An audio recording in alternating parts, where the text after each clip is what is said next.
Quote from the book on Bottleneck Management. This method consists of a combination of steps to help avoid, recognize early and take timely action against bottlenecks. Above all, the aim is to ensure the supply of end products to the customer, whatever the circumstances. Sounds familiar? It very much feels like procurement organizations have not done anything but bottleneck management over the past 2 years. First triggered by lockdowns, then by the semiconductor shortage, and now by a combination of lockdowns, disrupted logistics, scarce raw materials, and the continued semiconductor challenges.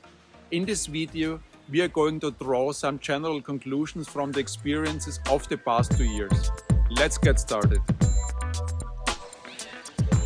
I think from everything that happened over the past 2 years, we can derive 3 key recommendations. First, you need to know your suppliers. Second, ensure business continuity. And third, monitor and act swiftly. Let's go through this in sequence, starting with the first one. Know your suppliers sounds trivial, but it's anything but. Most companies in any industry just know their tier 1 suppliers, but beyond that, they're pretty much at loss. We've seen this time and again. In 1995, the Kobe earthquake had car makers find out that 100% of the pigments used in metallic paint came from Kobe.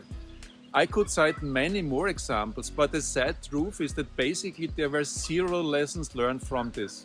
The root cause of this lack of learning probably is that all of these prior crises blew over and there never appeared to be a systemic need to really change things. Well, now with the semiconductor crisis, every company using semiconductors is learning the hard way. Most of them had no idea which semiconductors they used in their products. They had 0 relationship to the companies making the semiconductors that involved types like IDMs running fabs or contracting foundries, and OSATs doing the packaging. Lots of acronyms to learn, and a really humbling experience finding yourself in a position of a beggar with the head in hand asking for parts. So this first recommendation is to really know your suppliers, the suppliers of your suppliers and the suppliers of those suppliers. Knowing, of course, encompasses not just to be aware of the identity, but to also have relationships to those that matter.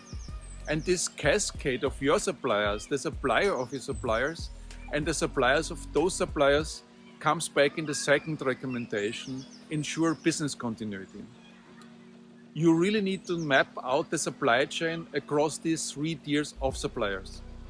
Every time you identify a bottleneck, or in other words, a situation where you get more than 50% of what you need from one of the factories in the supply chain, you need to raise a red flag. Do whatever it takes to resolve the situation.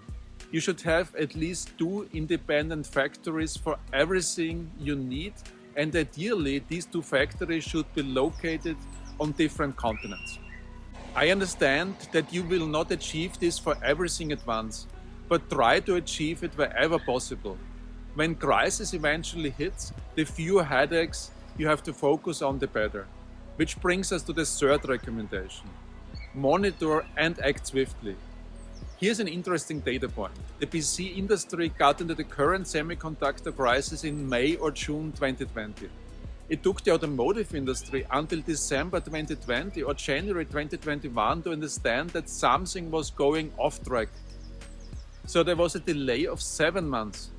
Had a car maker observed what was going on in the PC industry, they would have had a tremendous competitive advantage.